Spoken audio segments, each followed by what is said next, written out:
What's going on, guys? This is gonna be a good one. I say that every week, but I'm always excited for these shows.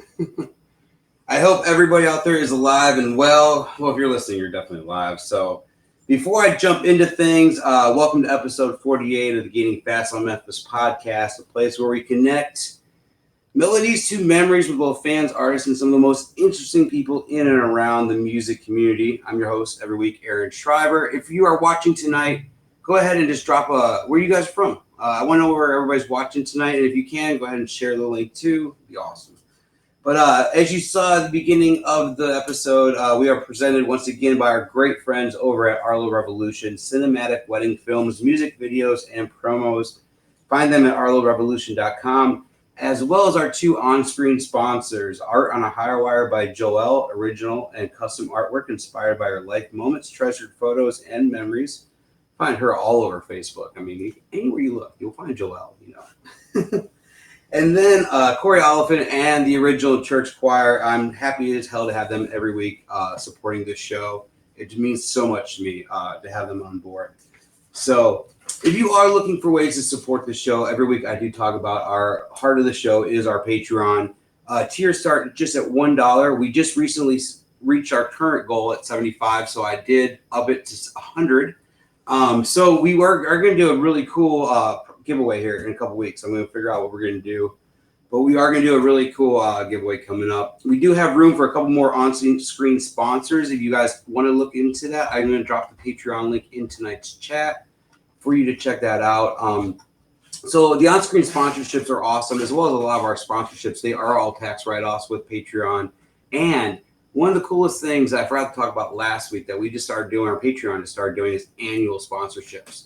So if you are looking to be a sponsor of the show, which would be amazing, I'm going to go ahead and drop this link. There you go. Drop the link in there. But annual sponsorship started. We just recently hit 300,000 views, so you can totally have your logo seen all over today, all over the place. But if you can't check out Patreon today, the best way is to like, share, and subscribe anywhere you can find the show, the biggest being over on Apple Podcast, 5-star reviews, or right here on Facebook Live. If you are listening back to this episode on a streaming site, we are live every Tuesday at 7 o'clock on Facebook. Come join us because the shows are going to be interactive, and they're going to be even more interactive going forward in Season 3. You'll see what I mean coming up. I'm working on a really cool Season 3, and it's going to be pretty neat. So enough of the rambling. I am going to go into a few more topics, but enough with all the Patreon stuff. But thanks again, everybody, for the continued support and growth of the show. Actually, I do have one more thing. Talking about Patreon is our monthly giveaway, which we will be drawing next week. I'm sorry. Next week, we will be drawing for our August winner. Huge prize pack. So you have one more week to sign up. The cutoff will be next Tuesday around 5 o'clock. So get over there to Patreon. If you guys can see the link in there in the chat, and just check it out. It's going to be fun. And then last week, we totally dropped off or talked about really quick in the intro, the new album that came out. I'm going to drop it again because Tucker Bethard released probably one of the best albums I've ever heard. I'm going to put together a really cool review for this album, but if you guys have not checked out Tucker Bethard King, you're missing out. It's one of the best albums of 2020, if not one of the best albums ever. I'm sorry to say, but it's just an amazing album. So if you haven't listened to it, go check out King by Tucker Bethard, and you would not be disappointed. I promise you that. Last but not least, before we go into the show, if you guys are friends with me on my personal Facebook page, and you guys have seen some things I've been posting, I've kind of been, I don't know, it hasn't been a good couple of days for me, kind of mentally, I guess, to say. My backyard is Kenosha, Wisconsin, and to see everything that's going on over there. One of my past guests and one of my really good friends, Greg Spencer, is a Kenosha firefighter. And I really tonight just want everybody, if you guys can, just keep everybody in Kenosha, and especially the fire department, just in your thoughts and prayers. I've drove by there the last 2 days and done a couple lives on my Facebook, and it's just heartbreaking to see all this and see where I would take my kids to play Pokemon and different things and just hang out. So before you guys go to bed tonight, if you guys can just kind of say a prayer for everybody on the Kenosha Fire Department and just everybody in the state or this town of Kenosha, Wisconsin. I know tonight's gonna be night 3, and it's probably gonna be the worst, is what we're hearing. Last night I was able to see the smoke in the crowd or above my house. So it's really crazy just having this so close to home and seeing the devastation and my friends' businesses just in rubbles. They're rubble. And I went by there today and some of these businesses are so smoldering. So, yeah, I don't know what else to say, but it's unreal seeing all this. And I'm not going to go into what side of the fence I lean on at all. I'm just going to say, just pray for everybody that lives close to me, because what I'm seeing is just unbelievable mayhem almost. So, yeah, but we're going to go into the show now. Sorry, I don't want to go into all that, but I am definitely just heartbroken over all this. So, but moving on, guys, I am going to have probably one of the coolest shows we've had lately, because we've been talking about this, planned this. She tried backing out at one time, and I wouldn't let her. I'm like, no, it's not happening. You're going to come on because you got some cool stories. And she brought a pretty cool guest with her. So she brought a little crutch to hang on. But guys, I'm going to bring Kaycee on. If you guys don't mind, let's see. There's my music. I had to find that real quick. Let's hope we can hear her tonight, because everything's messed up. What's up, you here? Hello. I hear you. Let me turn you up a little bit. Hello? Hello. Hey, what's up, guys? How you guys doing tonight? We're doing good. Yeah. So you guys are out in New Jersey hanging out, huh? We are. What brings you out there? Family? Is that where you're living now, or? I was actually born here. I was born in New Jersey, not too far from Asbury Park area. That's why you're the Springsteen fan. All right. Yeah, my parents live here. I got all my friends and family here. Lots of past bandmates and band members, all hanging out. We're just spending some time on the beach, hanging out. Yeah, you can't go wrong now. Because you're not really working right now, so yeah, we'll get into all that in a little bit. But because it's a crazy world.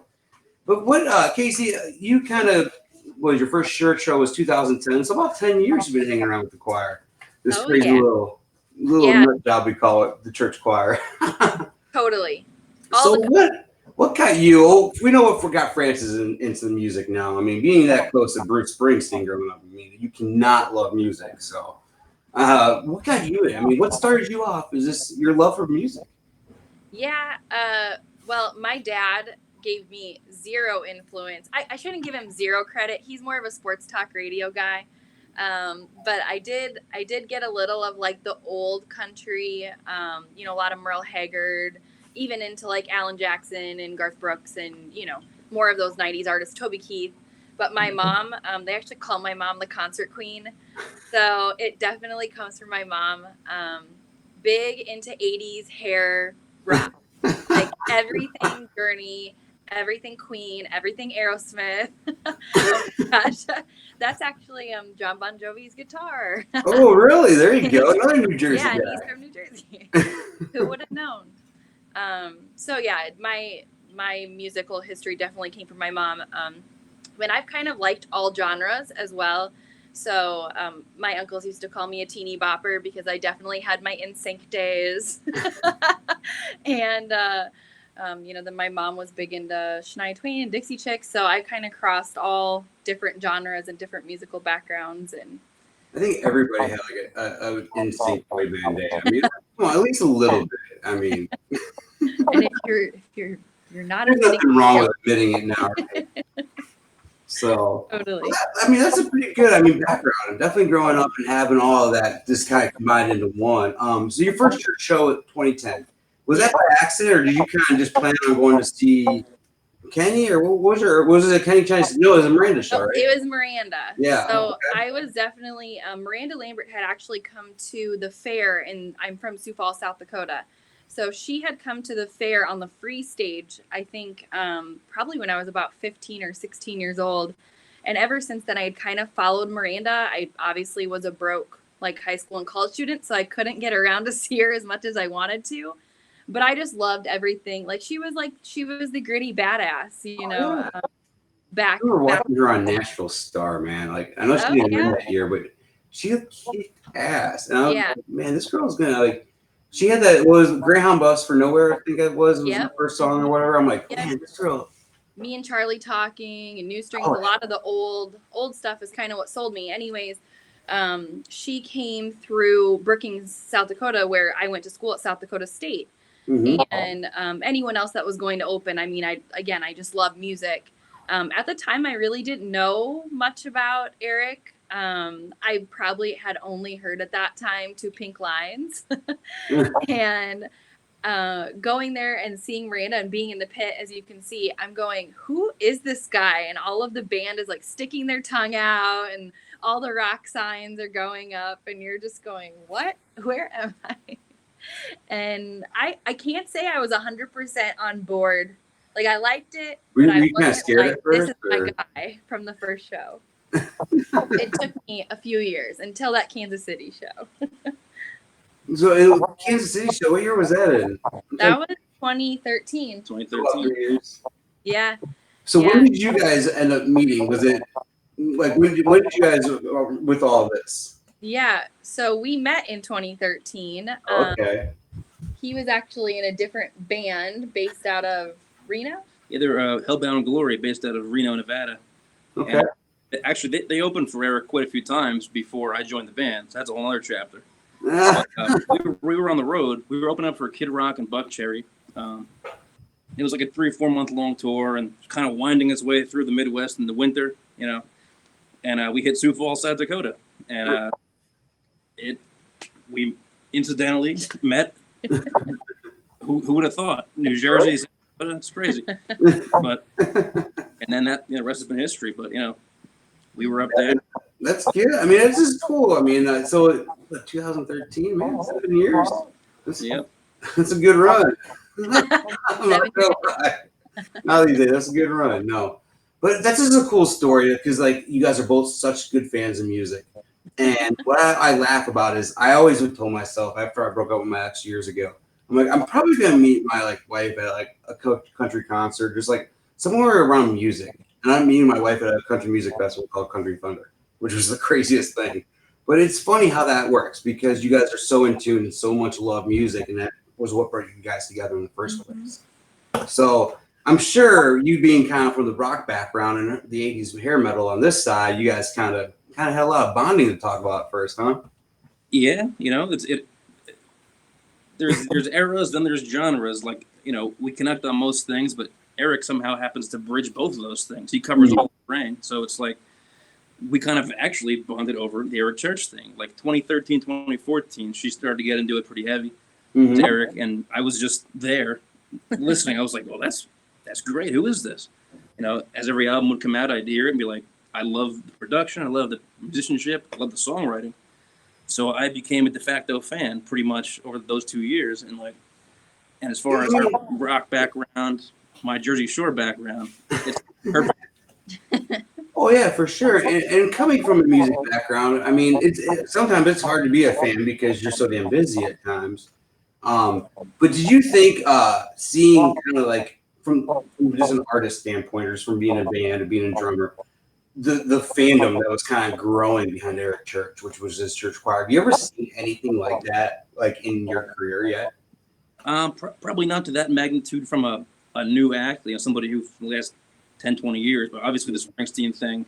Yeah. So a lot of reflections of Springsteen's fan base and Eric's fan base, just diehard, real people, you know, blue collar, and they really they're all over. I mean, they're every walk of life. I mean, it's not just one group of people or anything else. It's everybody that kind of bond together, all different types of music, because he covers almost all of the genres. I mean, there's a couple of times where he's tiptoed in the rap world, but I mean, he's failed miserably.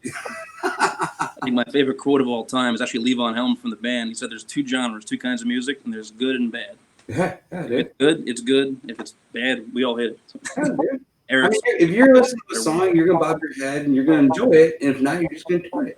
Yeah. And turn it off. So The I fun totally thing agree with that. What are you gonna say? to me too is like when we would start listening to music together, I'm very much a lyrical person, so I'm always listening to what the song is saying and what's the message behind the lyrics. Yeah. And not that he's not listening to that, but you know, he's definitely listening to the drum parts and what's going on in the musicality. So I'm like, wait, you didn't hear what the song was about? And he's like, well, let me listen to it again. That can happen, yeah. Well, I mean, here's a good question. Did you ever tour with Steve Earle at all back in like the 90s? I'm familiar with Steve Earle, but I mostly saw him at the Stone Pony. No. Yeah. Well, Eric's guitar or drummer Craig Wright was Steve Earle's old drum player. back in the 90s. So if you watch the Copperhead Road video, you'll see Craig Wright as the drummer in that video. It's kind of funny. He has long mullet. I'm doing tonight. I'm gonna watch that. Yeah, dude, it's pretty funny. Yeah, watch the Copperhead Road music video, and you'll see a familiar face. It's pretty good. So, but yeah, we'll jump over Francis. Kind of like when you were starting drumming, and so lately you were out on with David Lee Roth. I mean, how, for one, did you get to that point? And when you got to that point, just did you stand back and kind of take it all in? Like, damn, now I'm in these big arenas. I mean, because you were on the Kiss tour, dude. Yeah, it was. At that point in time, earlier this year, I mean, that was kind of top of the mountain for touring. Before all the big summer tours would have hit, we were the biggest tour in the world for a few months. Yeah. But the way I got into it, just as organically as humanly possible. Like, I'm not a trained musician. I never went to school for this. I played thousands of bar gigs in Jersey, all over the country, joined the country band Held on Glory. We did 1,000 gigs with those guys. That leads to one thing, leads to the next gig, climbing the ladder, and one day you say, oh, this is pretty cool. Like, here I am with Dave. It's as simple and as crazy as that, You put the time in, put the hours in, be easy to hang out with and easy to work with, and something will happen, Oh, yeah, man. But and I wouldn't trade it. And especially in landing, I'm sure landing the Kiss tour. I mean, that was probably unbelievable being on the road with those guys. I know when we were quickly talking beforehand, my first concert when I was like 16 was Kiss. So it was really cool when I saw that. I have one quick picture I want to share. I was like, this guy's just, because like you're talking about being a fan too. And you were probably a fan out on the road with these guys in a way, because I'm sure in some point of way you grew up listening to Kiss too. I listened to lots of Kiss, but particularly, which is incredible for me, is tons of Van Halen. I was a diehard Van Halen fan. Oh, nice. That's in the blood system, and I grew up with that. Every inch of me is partially Van Halen. So what songs did you get you to play on tour with David Lee? What songs? Yeah, what Van Halen songs were you guys out there playing? Oh, You Really Got Me. We did Beautiful Girls, Unchained, Panama, which is my favorite to play. Nice. Jump, Running with the Devil. I'm sure Casey's right there side stage just loving it too. Oh yeah. And the thing is, though, it's a very fine line. I mean, you can be a fan of something. Yeah. But for those, that period of time on stage, it's totally work. So it's like the fandom falls off, and you play the show. You're at work. It's like office. Yeah, it's a job. I mean, oh yeah. You worked your ass off to get to that point of your career, and yeah, you're still a fan of everything going around it, but that's still your job. And that's what you got to do for a living. And in the downtime, you take a look back, and you're like, that's pretty cool. I'll take it. I was going to say, like, after you played your first show, your first big show on the Kiss tour, I mean, did you have a moment where you're just like, damn, did that just really happen? Yeah, that was on the last. So the song Jump is last in the set, on that. There's a part where, anybody who knows the Jump very well, the keyboard solo, it's like the end. I know it's the last song. Kiss is coming up next. They turn the house lights on. You see every single face in the building. And that's the spot where it's like, whoa, this is great. And that's the moment. I play the songs leading up to Jump just to get the experience of Jump. Yeah. And that moment every night. So we got 22 shows in on this tour. So it was just like that every night. There was you never get used to that. It's as special as the last, Exactly. I'm sure, I mean, just being a touring musician, there's a lot of things you look at like, damn, you're missing it because you wouldn't have missed it before because you've always, I mean, never in our lifetime has touring stopped ever. So it's just like, just with everything that's going on this year, we started off with COVID and now it's going into what's going on close to my backyard, just all these riots and everything. It's been one hell of a year. I was talking to my buddy David Weber earlier, and good news is his dad is doing amazing. If anybody from Fire has been keeping up with him, so his dad is doing good and doing better. But he even said, he goes, I'm just ready for this year to be over. And I think we all can agree, because I'm sure you want to get back on the road. Kaycee and I want to get back to some live music for sure. We're ready to throw up some double horns and have some fun at some concerts. But so now you guys are just planning, once it picks up, you jump right back on board with Kiss again, right? Keep rolling. Yep. They've loosely been on top of that, Nice. trend, looking positive for the tours to start back up again. I think for a lot of tours, and as soon as they're back, we're back, and pretty excited about it, as you can imagine. Someone just must have hated music because there are so many badass tours that are going out this year, and they shut them all down. I mean, the Motley Crue gig, all that stuff was going out. I mean, It would have been a hell of a summer for some shows. So That Def Leppard one would be right in our backyard. I know that one I was waiting for. It was gonna be at Wrigley. I was like, man, they're gonna burn Wrigley down. We live kind of near the stadium. Oh, there you go. In New Jersey or in Nashville? In Nashville, yeah. Okay, that's what I thought. Yeah. Yeah. Like I thought you guys lived in Nashville. Yeah. It was like where you called home. Yeah. So, but talking about awesome tours and shows, Kaycee, you and I'm trying to think where the first show we met. I know the first show we went to together was probably the Kansas City one, but I don't know if we talked to that show. No. Yeah. But, for anybody that remembers, this was crazy. What did you say? It was 2013? That was 2013. Yes. But Eric was out on tour with Kenny, and I ended up flying out. I think the morning of my buddy Jordan Buck lived out in Kansas City, and so I flew out and met him, and we went out to the show. Well, it was like an hour before doors open or something, and this nasty ass storm comes rolling in. And go ahead and talk about your end of it. Yeah, so the tornado sirens were like going off as we're like getting out of our cab, my friend and I, and I was really mad because I was like, we are so late, I want to be in line because we're in the pit. I want to have a good spot, classic, like lead up to the show thing. Yeah. And the tornado sirens are going off. It's starting to hail. And so they're not letting anyone out onto the field. And we made it into like the cement barricade, inside the stadium. And we just got drenched. Yeah. We got drenched. And so Casey Musgraves and Eli Young Band, because when did you make it inside, Aaron? Were you in I don't really remember because I wasn't too sober that night, but I do remember I have a picture of me and Kaycee, and she's sitting at her table signing autographs. Okay. So, and I think that's right after I walked in, and apparently I cut off a line of about 200 people to get that photo that I don't really remember, but my wife filled me in on all the details. So, yeah. Well, it sprinkled during her set. Same with Eli Young Band. Like it just kind of rained the whole time. And, at first the artists would stay like where they had an awning and they wouldn't really go out in the rain. And then by the end of their sets, they were completely drenched. And we were completely drenched. And the friend I was with, she's this tiny little thing. And then I had a huge lady on the other side of me. And I had to keep taking my one boot off and dumping the water out like throughout the concert. But by the time we got to Eric's set, you saw in that last picture, the sky was just perfect. It was purple.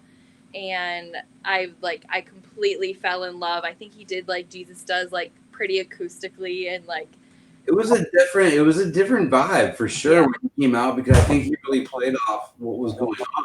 Oh, for sure.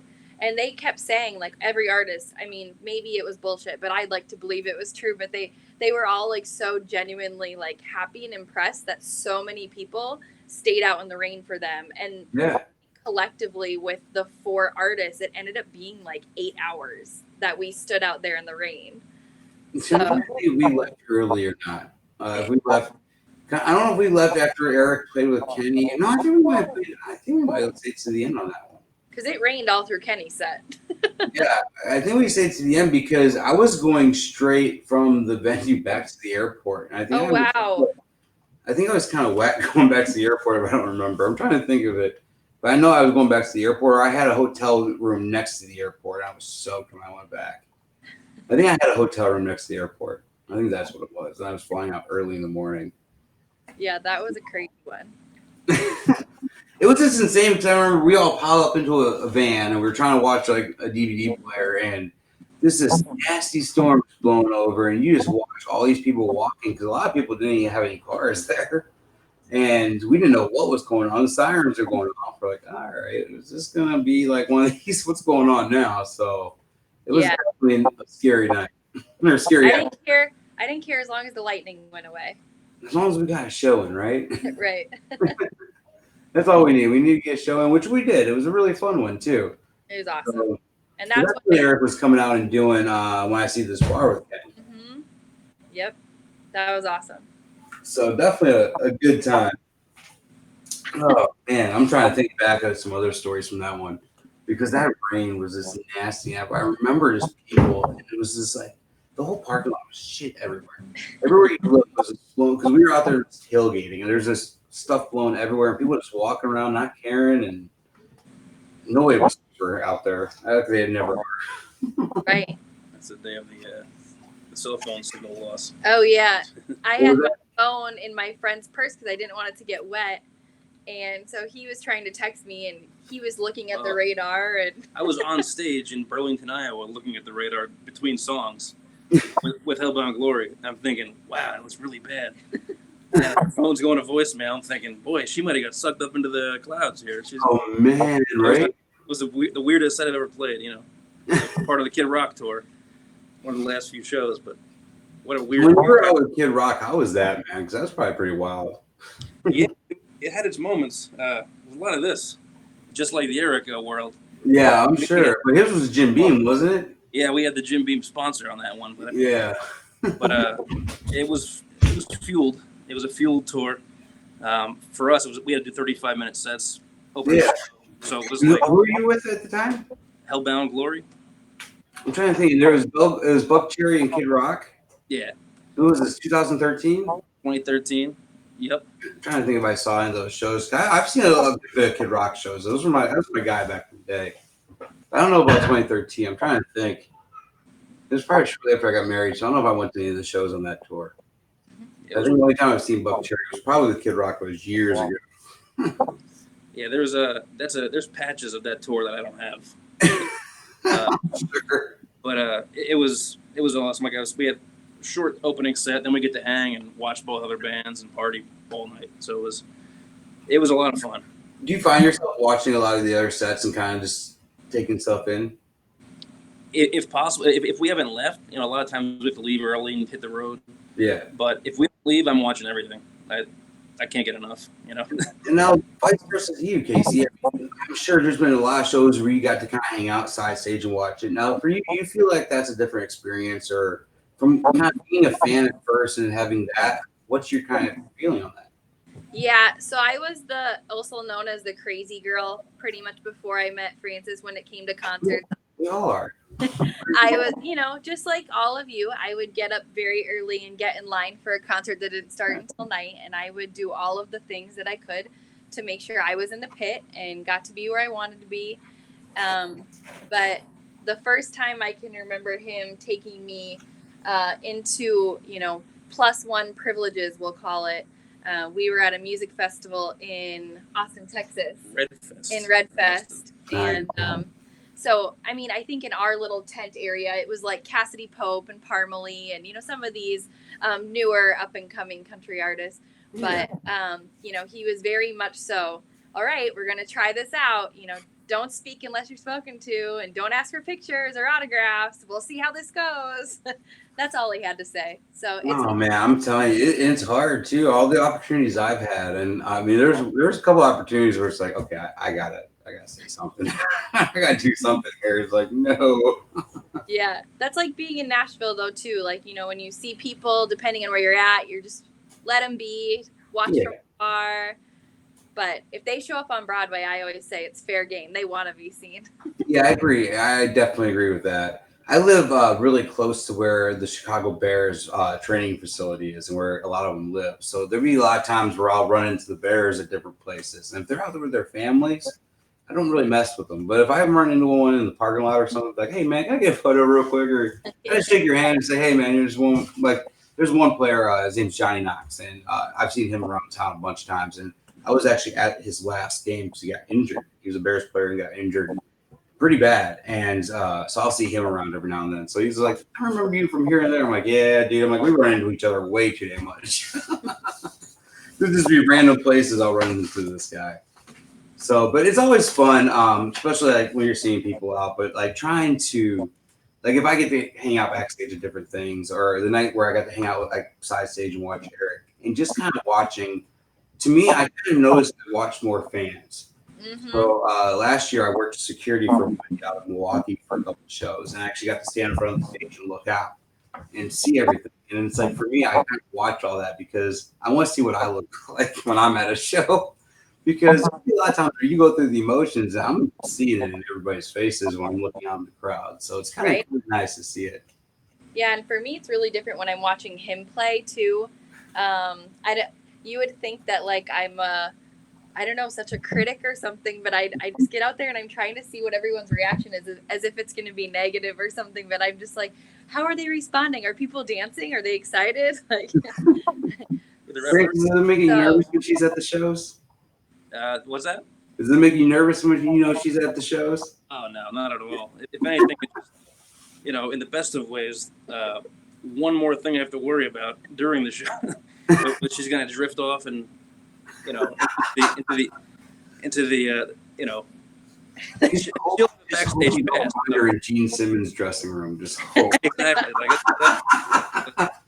But she's been great. But no, it's never a nerve-wracking thing. Or we usually have a cutoff period. It's like time for him to go to work and goodbye. See you after the show. Yeah, musicians get kind of weird about an hour before for some reason. I don't know why. No, I mean, that's what you guys put your game face on. I mean, you're in the mood. You really want. I mean, I don't want my girlfriend or wife at my job messing with me all day. So it's kind of like, go do your thing. It's time for me to go to work. I mean, so it's just like if you're working at Wendy's, you don't want your wife at your drive-through window. Yeah, and hopping in and out of Rangers guys. But it's definitely it's a different world when you see things from the other side of the stage or the other side of things, and I got to see both. Who I like better. I think I like being a fan better and just totally just being in the pits somewhere hanging out. But talking about pits, you were at what was the show you were at? You go St. Louis. You got a really cool pit. Yeah, that was St. Louis from this most recent tour. That was the last time I think I saw you. Yeah, because that was after the church choir party, right? I saw you in, I think Nashville was last. Was Nashville's last time we hung out? Well, I'm trying to remember if, the church choir party was, that was the last one, because that was after CMA Fest. Yeah, well, the one at the Doghouse or wherever that was. Is that what you're talking about? At the bar. Oh, no, we're getting this all mixed up. I saw you at the Nissan concert. Remember where we ate together? Church choir party, the tailgate party. Probably the last time. Yeah, that's what I was thinking. It was definitely probably Nashville. But so is this St. Louis? That was a wild show. That was a fun night. Yeah, well, I had planned on definitely going to the Nashville show, and ever since we've lived in Nashville, it was so much better when I was living with mom and dad because I could splurge for all these concerts to go in the pit. And then I very quickly figured out when I'm out on my own, I can't afford it. And so I've always been so envious of all you guys with, pit here, pit there. Oh my God. It takes broke, and I probably should have been divorced by now. But anyways, for this show, it was very last minute. And I had been at work dinking around, just curious, what's out there? Are there tickets available? Yeah. And it was like the last section of the highest level. And it was pretty much like behind the stage. But I was like, it's a bonus concert. It's not my real concert for this tour. It's just my bonus concert. So I called a friend and I was like, hey, do you want to drive to St. Louis like right now? And she's like, sure. Nope, there's the concert queen. So my friend was totally game. We split gas. But I was like, I just want to go down and back. I don't want to get a hotel. Like, let's just do it. I won't drink. It'll be fine. And we sat in our seats, and this was right when, if you recall, during this last tour, if you went on the app or if they wanted you to check in when you got to the venue. Well, I noticed that. So that morning I had said, we're driving up from Nashville down and back. And then when we got there, my friend was like, I'm going to go get a drink. And I was like, no, we are going straight to our seats. I have a good feeling. So we took our little selfie on the app and said, we're here. And it all took about 20 minutes. And they were like, we have your pit tickets, Kaycee. Oh, that is awesome. So I was pretty excited because we were in the nosebleeds. But didn't you say like something like you knew the person that upgraded you or something? Well, okay, yeah. So there was a guy and a girl, and I can't think of their names right now, but they were the ones that handed us the passes. And then when I was working at my last job, the guy that works for Eric Church was actually a groomsman in my coworker's wedding. So I'm like telling her the story, and she was like, this is my friend. And so then now we've corresponded. That's cool. Mutual contact. So was that Justice or no? No, I can't think of his name. It's just That's something. curious because Justice is fun. Oh no, it's Justice. Yeah. Yeah, that's what I was wondering. If Yeah. Justice. Yeah, he's Yeah, it fun. was Justice. Yeah. He's a fun guy. So I always had Yeah. a fun time. He'd be running around trying to take pictures and everything else. So Yeah, that that was would be a fun story because it's cool that he would do stuff like that. I mean, sometimes Eric would give him out himself. right. Well, and he did that like the next night or the night before or something. But yeah, I haven't had too many experiences with Eric in the pit, so that was really exciting for me to get another one because it had been a while. Yeah, for sure. I mean, it's always a fun pit show. Those are definitely always a good time. It was So awesome. there's a couple pictures that I've seen that I actually posted one. I'm gonna get ready to post another one of you and Hunter Hayes. So you was a Hunter Hayes fan or? Yeah. So he happened. This was early on when we were dating. He had played in Fargo. Yeah, he was North playing Dakota. a festival. Okay. Ender, believe it or not. I guess it was like a Friday, Saturday, Sunday kind of fest. We played on Friday, and I figured I'd hang out all weekend. Spend some time up in North Dakota and go to the next night, which was Hunter Hayes. Yeah. And then she infiltrated the Hunter Hayes camp. And there you go. There's the proof. Yeah. So I want to tell you, us fans, we know how to do things. I'm telling you. No. the best part though about when at the time going to see, I mean, I was probably barely 21 at these shows, and you're going to Hunter Hayes concerts, and it's literally all like 13-year-old little girls. And so I thought it was a blast because me and my friends, we could drink and party at Hunter Hayes. You really blow Nobody shit else off. Like, hey, look at me. Look what I'm doing. So That's yeah, cool. so I we got into Hunter Hayes for a while. We liked his music on his first couple tours. And I'm gonna tell you, he's definitely over his last album. That Dear God song that got me. I'm like, this guy is. I started digging back into some. I saw him years ago open up for Chris Young at a private show or a free show at Joe's Bar on Weed Street years ago. And all I remember is like this was a guy that like he played with Hank Williams or something, Hank Williams Jr. I'm like, oh, I remember hearing about this kid or whatever. But now it's like he has it. I'm like, I'm really starting to dig a lot of the new Hunter Hayes stuff that's coming out. So yeah, I haven't got too much into his new stuff, but that first album for sure is the big one. He just fell off, like he disappeared for a little bit. Yeah, I think he was writing a lot. Yeah, Played every. Well, with Dear God. So what was that, Francis? He also played every instrument. Yeah, dude. On the whole record, which is, fooled me. I mean, It's unheard of now these days. I know. I talked a lot about Tucker Brother, his album that came out. He's another one. He plays a lot of the same instruments. He'll do drums, guitar, bass. I forget what else he does, but he was a drummer before anything. So he kind of has the sound in his head that he wants to hear, and he's like, "Screw it! Why do I need to hire all these people? I can do it all myself." exactly. He's the homeboy, right? That is Homeboy, so that's definitely Homeboy. He just came out with a new album, man. He's blowing up. This latest album is just amazing. I haven't been able to turn it off yet. It's just been a great album. So digging in to a lot of this, or a lot of these photos, I think I dug something up about you, Kaycee, that I didn't really know, and I want you to kind of give me a little background about this. Let me get these photos up before I clear these ones off. But you look like you have a background in cheerleading. Oh yeah, a lot. You guys tell me about what got you into it, and especially this Billy Bob's thing, because I mean that was pretty cool. The Billy Bob's thing. Yeah, no, I cheered competitively for 10 years, starting in about 3rd grade. So just something I loved. Obviously, I'm a very bubbly person, so had to get my energy out somehow. So I cheered competitively for 10 years. I traveled pretty much every weekend, middle school and high school. It was pretty much year round, and also cheered at my high school. I cheered in college. I cheered on Team USA. And then after my 10-year cheerleading career, I decided to coach for 7. So my whole life has really revolved around cheer. So this is the first time in my life where I'm just being a human. I got a really good friend here that lives close to me. And, his wife, she does a lot of coaching now. She did cheerleading when she was younger. She does coaching, and it's so crazy when you look into it in competitive cheering too. I mean, but you being from South Dakota, what brought you down to Texas and Billy Bob's? I mean, Yeah, we had a nationals.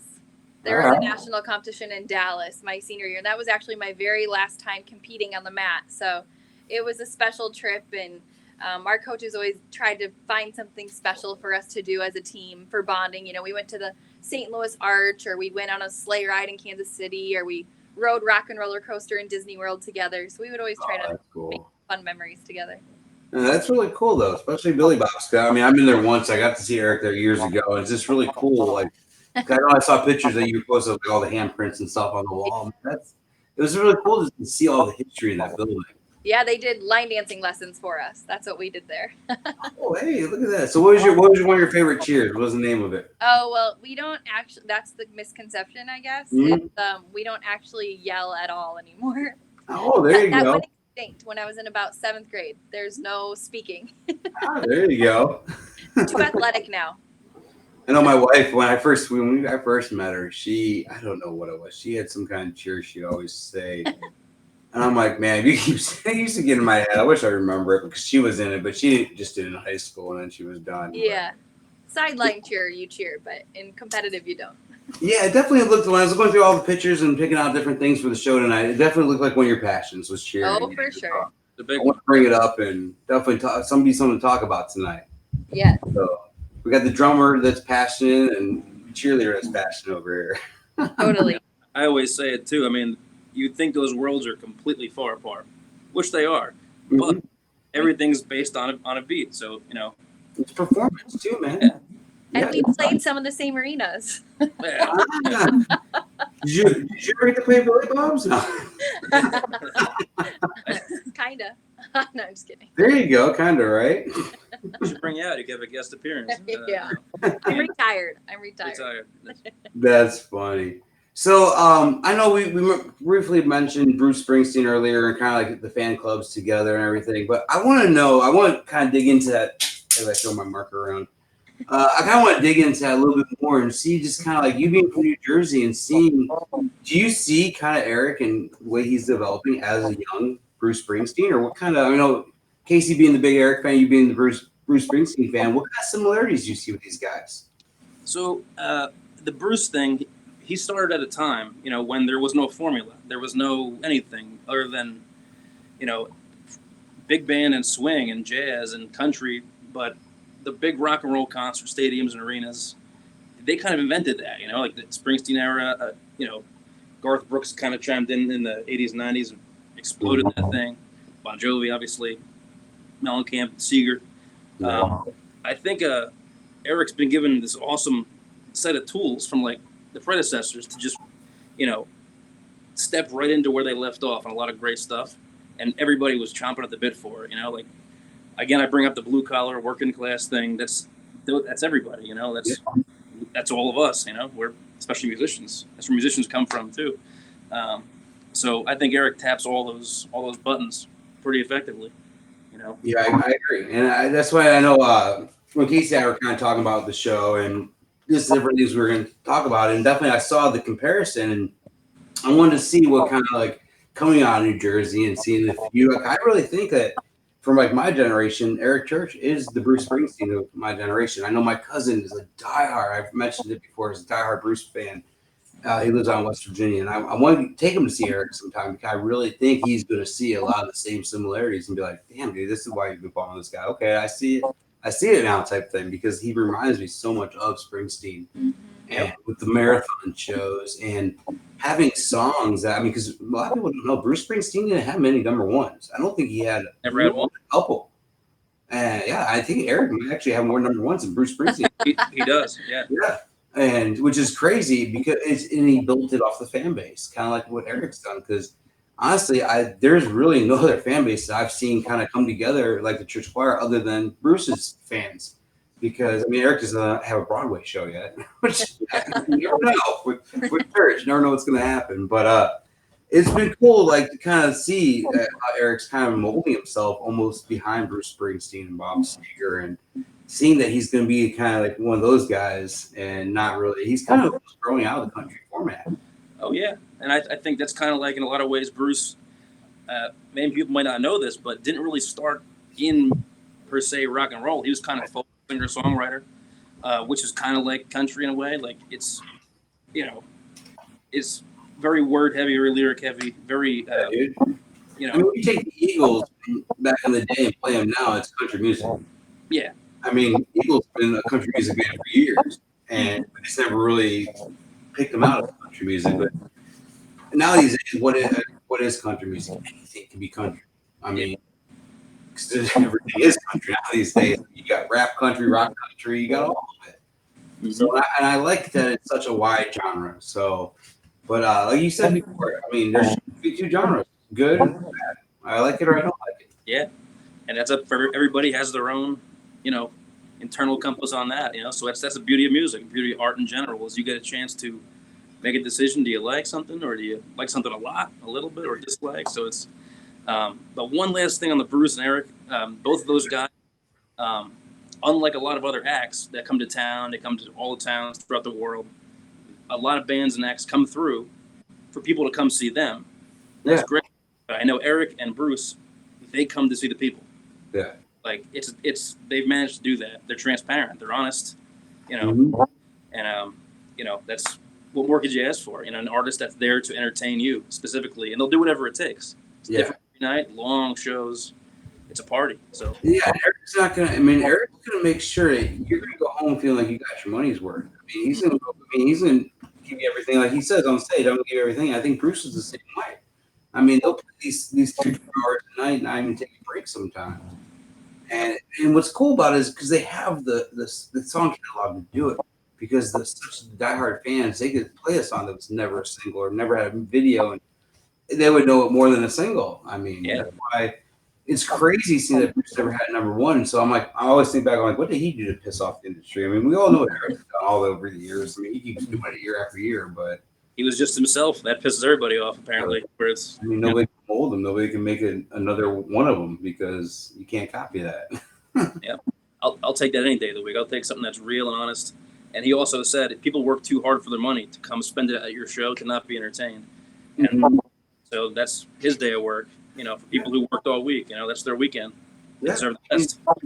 They're spending their hard-earned money to be entertained. They want to be entertained, and I'm sure. I mean, just you know how it is. I mean, you're in a band, so. Oh yeah. It is. And, I mean, Kaycee and I are the ones over here spending our hard-earned money on you guys, so you guys keep entertaining. But you guys, I mean, some of these musicians, everybody's like, oh, they got it easy, but y'all work hard. I mean, for one, you work hard when you're younger because you have dreams and you want to reach them. And I really think us, like Kaycee and I, being fans and seeing young artists kind of grow, as a Miranda being from Nashville Star to what she grew into, or Eric Church, everything. It's really cool to see that and see how hard these musicians do work to get to where they are. And for you to be looking for David Lee, or for Kiss as David Lee Roth's drummer, it's pretty damn badass because you've reached a good mechanism. It feels good, you know, but like just like anything, like I can't stress it enough. Any musician would say the same thing. Everybody does something for work and for a living, and granted, music and the arts are on a pedestal because it's entertainment. But we respect the hell out of everybody, and that's it. Anybody who works, we're the same, and like at any level too. You got Bruce, Eric, Bon Jovi, whoever, into the stratosphere. They all have the same core, which is, you know, this is real work, and people who work deserve to get a treat. Oh, hell yeah. So, you know. So being from New Jersey, was there any like Bon Jovi, Bruce Springsteen, like back and forth, like who was better from over in that area? Well, they'll both tell you one thing, but both of those guys are from slightly different eras. You know, 80s Bon Jovi, Bruce, 70s and onward. There's one undisputed champion of New Jersey. Jersey music scene, our godfather, our absolute driving beacon is Southside Johnny and the Asbury Jukes. Oh yeah. That settles the score. There can be no competition because he's still around and still killing it. There you go. So until he's gone, these guys, Bon Jovi and Bruce Springsteen, they ain't nothing. Then they can't argue. Yep. Southside started this ball rolling. He really did, and he, you know, down the line played a piece into Eric's world. You know, whatever influence Eric got from Bruce got that from Southside. So I play with him sometimes too. Southside, being from Jersey. He gave me my first opportunity to play, you know, on the road, and to meet some people and meet a new manager, meet some agents and new artists. So he's multi-generational Southside. He went through Bruce. He gave Bon Jovi his career, and he gave me, you know, the start and career that I am working on. So That is awesome, man. That is really cool. I think I'm definitely gonna look him up more. I've heard the name, but I'm gonna look him up now because definitely like what I'm hearing for sure. Yep. And for anybody out there, that's Southside Johnny and the Asbury Jukes. Number 1, New Jersey. That's our lighthouse. That's what we want everybody to know from the state. Bruce and Bon Jovi have carried that torch, but it's Johnny. Johnny's the man. I'm definitely gonna check that out. So, all right, guys, we have a game I play every week. I'm sure if you watched Heather's, you heard ours at the end. It's a little hot seat game. Got kind of playing my little music in the background. Oh, that's a little loud. But it's 60 seconds. So, Kaycee, I'm going to do this. I was trying to think. I'm like, how can I involve both of you guys? But I'm like, I'm just going to all Kaycee. So we're just going to let her roll with this one. So you got 60 seconds. Let's see how far you get through these. Okay. But if you had to pick a dream music crossroads, 2 artists, 2 genres, who are you picking? Oh, Queen and Eric. Yeah. Good one. All right. Your first cassette tape you ever owned? It was actually one that had nursery rhymes about Kaycee, like the name Kaycee. Oh, that's funny. I had one that said Aaron with a happy birthday on it. Your dream venue to see an Eric Church show that you haven't been to yet? I haven't been to Red Rocks or the Gorge. Oh, Gorge was awesome. I'm going to tell you, I'd do it again in a heartbeat. It's What's on been your Instagram. quarantine hobby so far? What was that? Your quarantine hobby so far? Man, everything. Reading, going to the beach. Being annoyed by music, Yeah, drumming. being bombarded by music, but Definitely being like the background, like, hey, do you like this? What was your first job you ever had? Well, besides babysitting, I used to run an inflatable company that, like, I would set up for birthday parties and events. That'd be awesome. I never You heard want to that. hear something funny? I actually applied for one of those places like a year ago. They had a marketing gig around here, and it was like an inflatable company. And then when I got there for a marketing gig, he had me like lifting all this stuff and doing all the it was like a physical like thing. I'm like, what? I'm applying for a marketing job, dude. I'm not gonna be lifting. Yeah, I was in like 8th grade. What's your favorite Eric Church lyric? Lyric. Yeah, if you had to pick one lyric, what's your favorite one? I don't know if I can pick a lyric because I've even tried to narrow down like what's my favorite album, but I can't because I have favorites on every album. So it's really hard for me. I probably resonate the most probably to like a wrecking ball and maybe I don't know. It's so hard. He's looking around like I still got some walls. I like to see like a wrecking ball because I mean just the moral of that song and I mean it's just being on tour. How long? I mean, yeah. That's where Eric's music really relates for me the most because 12-15 weeks. I'm with the musician who's gone all the time, and a lot of Eric's songs are about being on the road and being gone. And I mean, so same thing. Carolina, really, all of the songs about him talking about being away. What's been your favorite Halloween costume? Well, I was the Pink Power Ranger twice. I was Baby Spice twice. So probably one of those. I had one. I had one picture. I don't know what I do with it now. This is hard. I think you were like Minnie Mouse or something. There was like a Minnie Mouse picture I had. Yeah. Oh well. Okay, and then last one will be: what's an item still on both your bucket list? So this will be a question for both of you guys. Play the Madison Square Garden. Hell yeah, dude! And What's been your favorite venue you've played yet today? my favorite venue I've ever played, Oakland Coliseum in Oakland, California. That'd be a badass. That's because Sinatra played there. Yeah, dude. Oh, nice. All right. And I played with Dave there, so the Unchained video was filmed there in the 80s. So you're a Sinatra fan. You're a Jack Daniels fan. Are you a Tennessee Squire yet? I don't know. I kind of live there. Maybe that's what it is. We might have to get you into being a Tennessee Squire one of these days, man. All right. I can handle it. I have a group that Jack Daniels has, so we'll talk off air about it. It's kind of like Fight Club. I can't talk too much about it now. What's something that's on your bucket list? That's hard because there's a lot of things I want to do, but number one is probably solve a crime. Oh, okay. You gotta listen to like some true crime podcasts and be like, okay, I can put this together. I can roll with this. I love true crime. I won't talk your ear off. That's a whole nother podcast. Oh my god, I loved Up and Vanished was one of my favorites. Up and Vanished got me into podcasting really and listening. Yeah. And I'm like, I could probably do this. So, well, guys, I mean, this hour's gone up already, which I knew it was gonna be quick. But thank you guys so much for spending time. I hope you guys had fun. It was really good time with you guys. So I know we've talked about this for a while. I'm glad you guys were both able to come on and spend some time with me tonight. Totally. Thanks Have to for do it having again. No, Cheers, I got water, so cheers to you guys.